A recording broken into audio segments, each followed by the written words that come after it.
Look at the camera, look at you. Hey everybody, thank you so much for tuning in to another one of my interviews here. Today I'm at the Capitol in the Rotunda with State Representative Richard Nelson.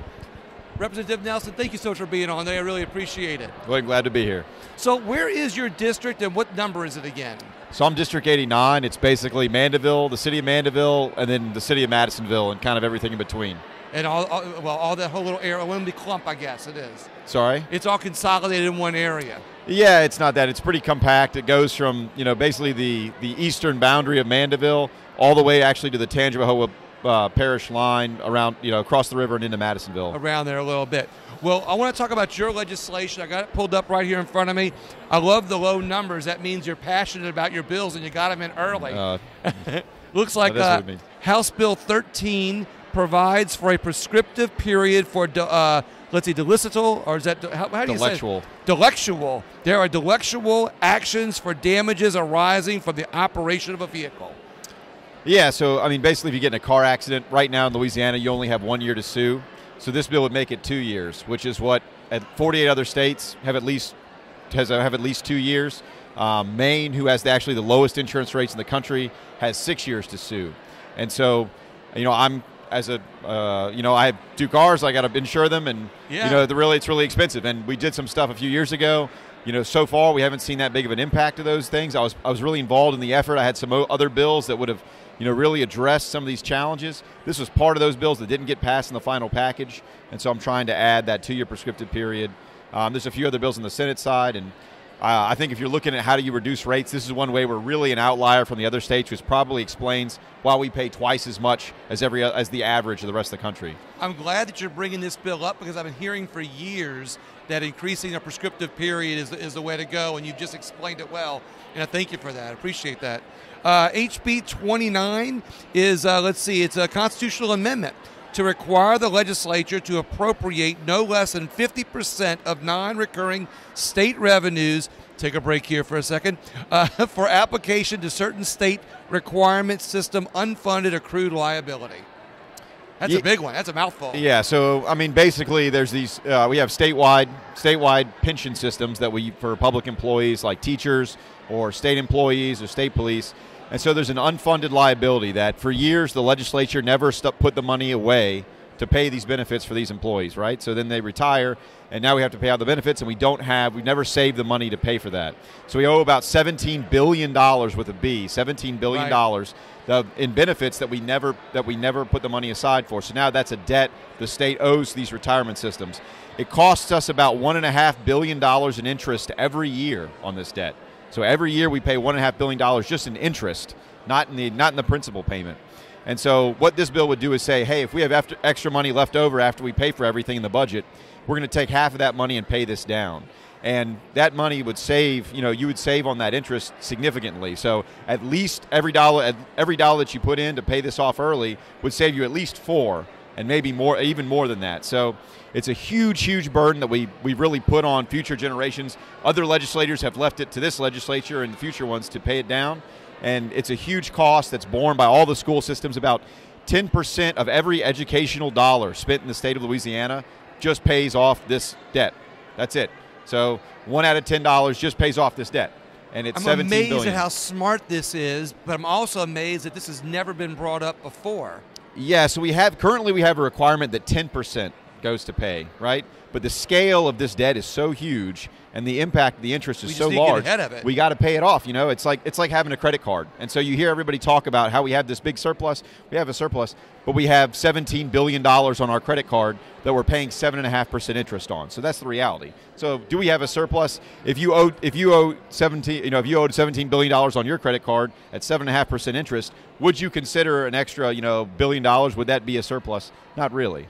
And what's interesting on this is that in the past, nobody has ever said, hey, we got this extra money, let's pay off the debt. When they get extra money, they put it towards something else, another project. You're saying, let's be responsible with our taxpayers' dollars and put this towards a debt so that way the money that we save can actually maybe help education in the future?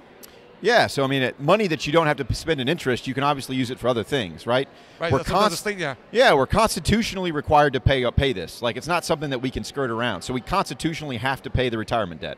We can't get around it. So when you pay this off early, you actually have more money in the future. But, politicians are short-term, people are short-term. We think about today. So we'd rather have our name on a bridge today that we can go and say, hey, we built this bridge, than, by the way, I'm term limited after 12 years. I won't even be here when you start seeing the real benefits from paying all this stuff off early. And the good thing about that is somebody in the legislature can say, thanks to Representative Richard Nelson, we have less unfunded liabilities. Yes. And one more thing to say about that is when you look at our national debt's $31 trillion. But when you go to the bottom right-hand corner of that screen that shows the national debt, it shows what the unfunded liabilities are and what they're going to add to our national debt.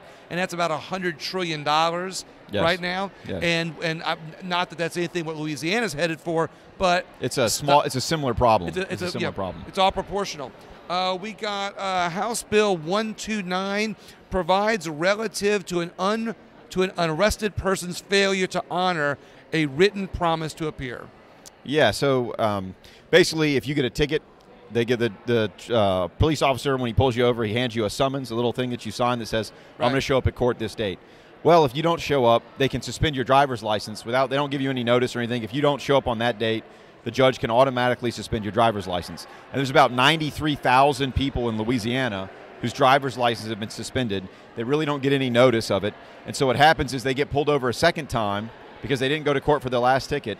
And when they do that, now they're driving on a suspended license and they have even more problems. So there's also a $50 fine. You have to pay a $50 fee to have that license reinstated. So if you're living paycheck to paycheck, having a $50 fine, it compounds with all the fees and everything else, that it becomes really a big burden to just getting your license back so you can legally drive. And that impacts your employment, that impacts all kinds of things. You can get thrown in jail when you get pulled over and you haven't paid all these fines and the judge puts you in attachment. So it's a big problem, and it's really a minor thing. Right. And the other, the concept was that if you suspend their license, they're more likely to show up, and the evidence just doesn't show that that's the case. Most people just don't even know they're supposed to come. They forget about it. They put it out of their mind, and so it really doesn't help, and it really just hurts people, especially poor people. Well, and I was going to say that I like the fact that you're thinking about the poor people on this, or people that live paycheck to paycheck.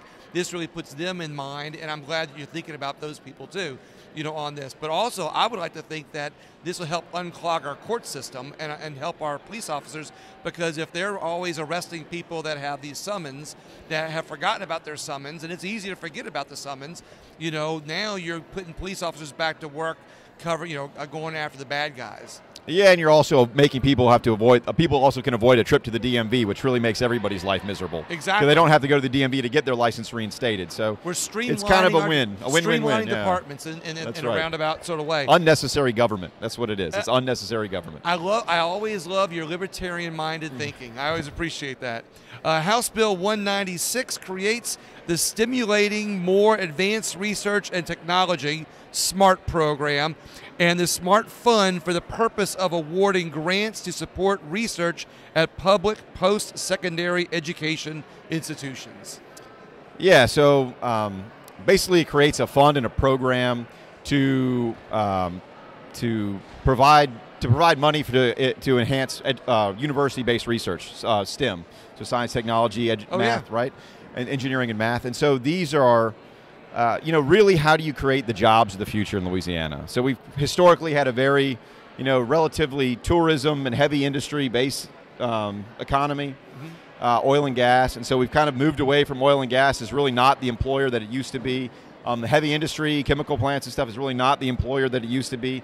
And tourism jobs really are relatively low wage. Exactly. It's not really, doesn't create a middle class. So you're looking at, where are you successful in the country? Where's the country been successful in really stimulating those new industries and good jobs that can keep kids here when they graduate from LSU or Tech or any of those other universities? And so if you look at places like Austin or the Research Triangle in North Carolina, Boston, Massachusetts, and places, Silicon Valley, really it's this university-driven research programs that have really stimulated that.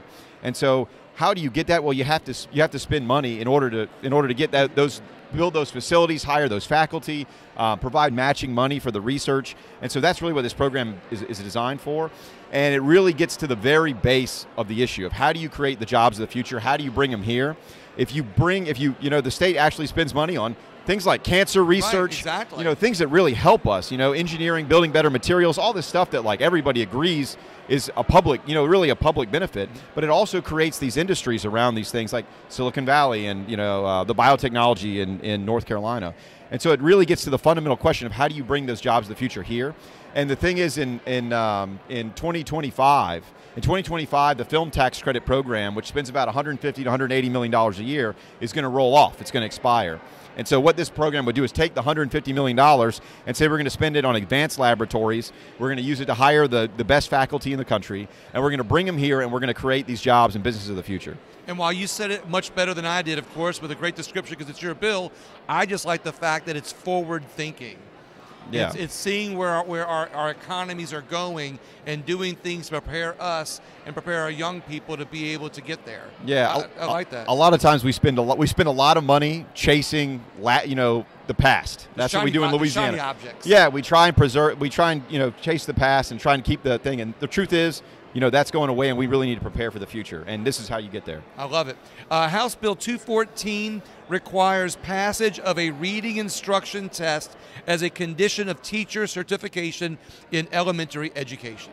Yeah, so Louisiana's near the bottom in fourth grade reading. We have a big literacy problem in elementary literacy. So actually, Mississippi in 2013 enacted a bunch of changes to their literacy, how they teach kids in fourth, basically below third grade. And so this is one of those changes they made. And as a result of that, Mississippi's gone from ranked 49 in fourth grade reading to 29 in like 6 years. So that's an unheard of increase. Amazing. And so what this does is just copy one of the things that Mississippi did in order to achieve those results.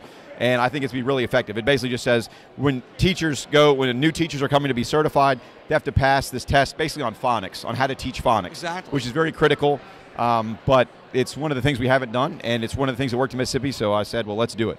And Louisianians always used to joke about how, we always, tie for last with Mississippi, and now they're 20, something steps ahead of us. Yep, they are. Ahead of us, and all you've done is say, hey, let's replicate the things that are working for other people. We don't have to reinvent the wheel. We can see what's working by just looking around at all these different forms of information around the country. Absolutely. I absolutely love that. House Bill 269 prohibits promotion to the fourth grade of certain students whose reading deficiencies have not been remedied by the end of the third grade.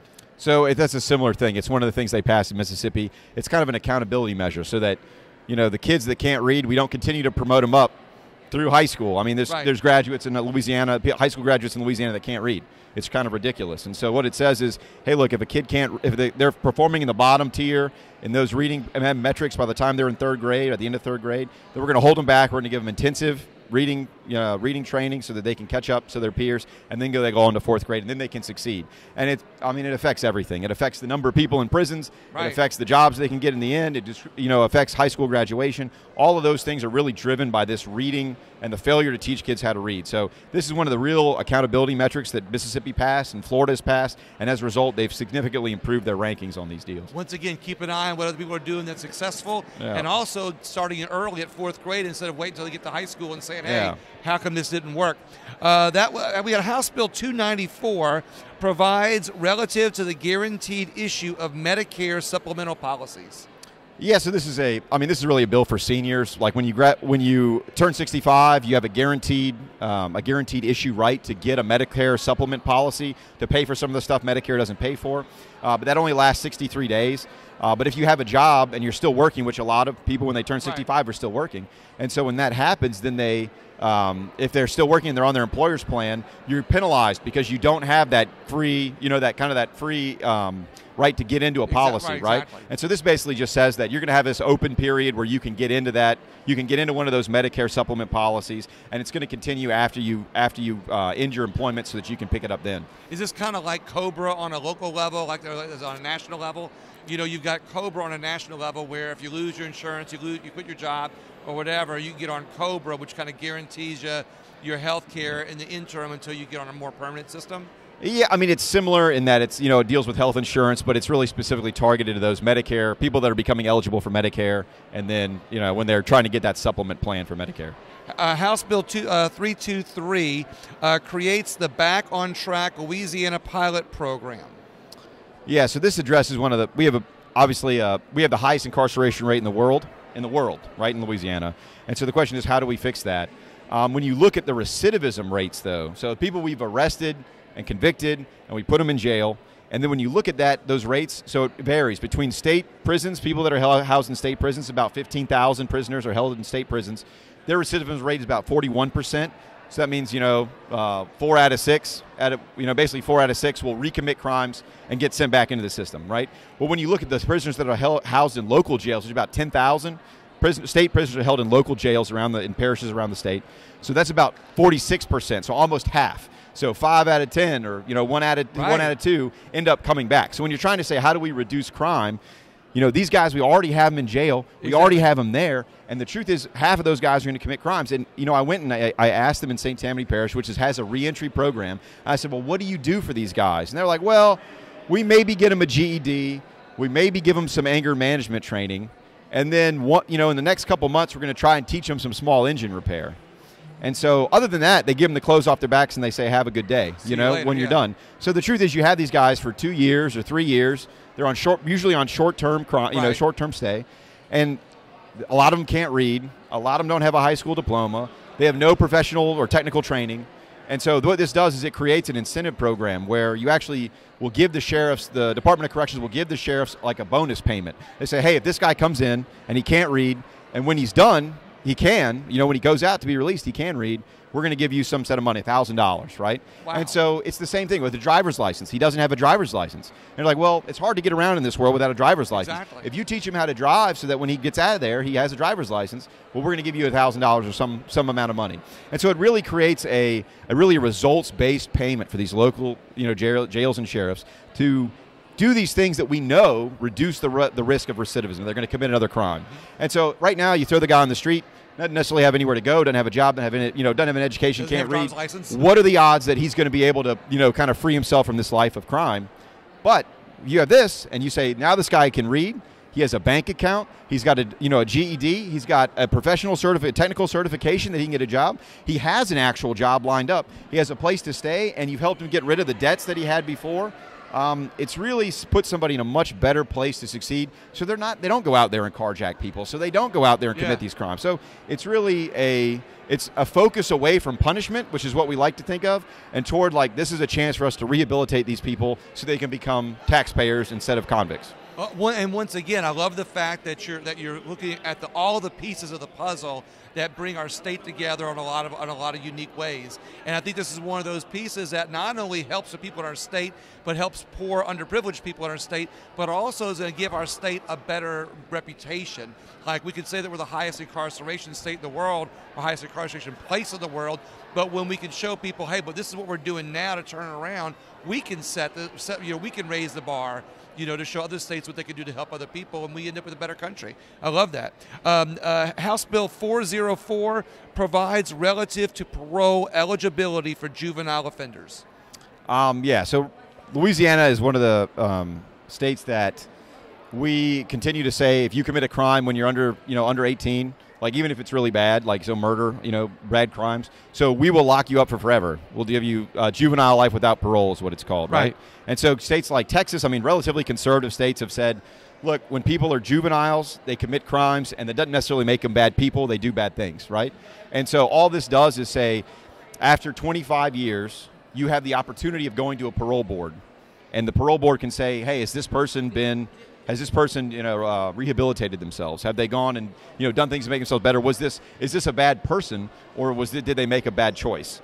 And so this just says if they made a bad choice, we're going to give them an opportunity after 25 years in jail, right? So it's a significant period of time where all of the studies and all of the top people that have been released in the similar programs, very, very low recidivism rate. Very, it's like less than 1% or so. And so it really is an opportunity to say, instead of spending money incarcerating people when they're old, in old age, when they cost a whole lot of money because they need a lot of medical care, and we're constitutionally required to provide it to them, like really we can really let those guys go become good, tax-paying Exactly. citizens, and we can use that money to go, actually catch the real bad guys. Once again, I love not only the forward thinking on this, but the caring attitude that it has, and giving people an opportunity, because the ones who are the bad people are going to there's nothing we can do. They're going to repeat and go back in. But this gives that 50% that you were referring to earlier, on being able to rehabilitate people in such a way that they become good citizens and not a burden on our tax system. Yeah, and it only applies to people that are 17 and under when they commit the crime. So and it's I love very that connects the dots on all the other legislation that you have. House Bill 456 allows eligible legislators to elect to receive per diem payments pursuant to an IRS complaint accountable plan rather than as compensation. I already know this is going, and I like it, but I'll let you explain. Yeah, so basically, because of some historical things, right now the legislature gets paid a per diem, but it's taxed as income.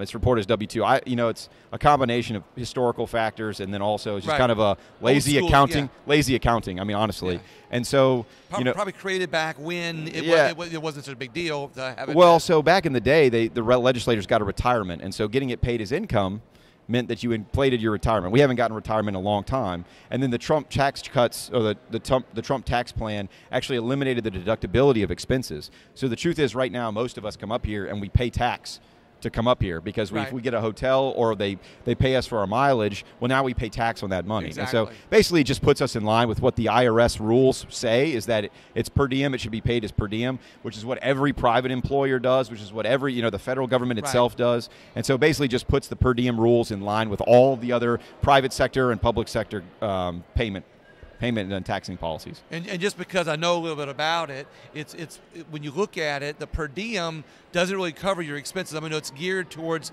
a lot of people don't realize per diem is only to cover your expenses while you're here. Hotel fees. So most people here are from around the state, so you have to get a hotel or an apartment. You're eating on the road. You're eating more expensive meals. So it's all expenses, and then not to mention that your salaries. If you add the salaries and per diem, it doesn't really even cover. Yeah, it covers your gas maybe or something. It covers your gas maybe. So you guys are really doing this as it's almost as well. It is service. Yeah. This is about service. It's, as everybody I talked to, everything I've researched about it, you're not truly getting compensated for what you're doing. So this bill actually kind of releases the burden that you're not getting taxed on top of on the tax expenses. on top of it. Exactly. It's like if you have a $100 hotel bill, now instead of paying $30 in tax, you'll just get $100 to pay the hotel bill. Exactly. That's all it does. I totally agree with that.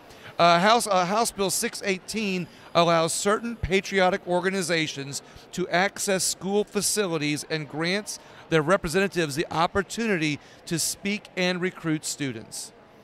Yeah, so I'm an Eagle Scout. My family wasn't in Boy Scouts, but when I was in third grade, I had Cub Scouts come to my classroom and give me a flyer and say, "Hey, we'd like you to come see us." And then later in the cafeteria, a couple days later, I went and met them, and they said, "Hey, why don't you join Cub Scouts?" So I did, and then I became an Eagle Scout.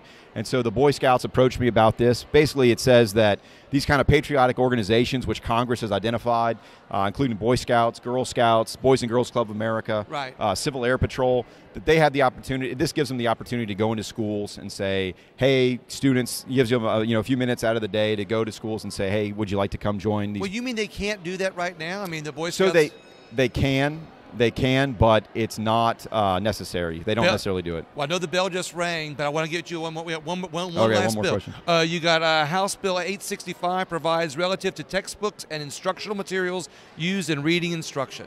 Yeah, so basically this just says that if there's curriculums that aren't good at teaching kids how to read, that we have scientifically proven they don't teach kids how to read very well. I know because my own children have been taught with them, and I've had to teach them how to read against what these materials teach them. And it's basically just saying, you have to use phonics. You have to have a phonics-based curriculum where you sound words out. And there's still a lot of districts in the state that don't necessarily use a phonics-based curriculum. And so we want them to switch away to these things that have been scientifically proven to teach kids how to read. And that's really all it does. Thank you very much. I heard the bell ring, so I know you got to get in there. Everybody else, please share the video. State Representative Richard Nelson, thank you again so much. You have a great day. Thank you.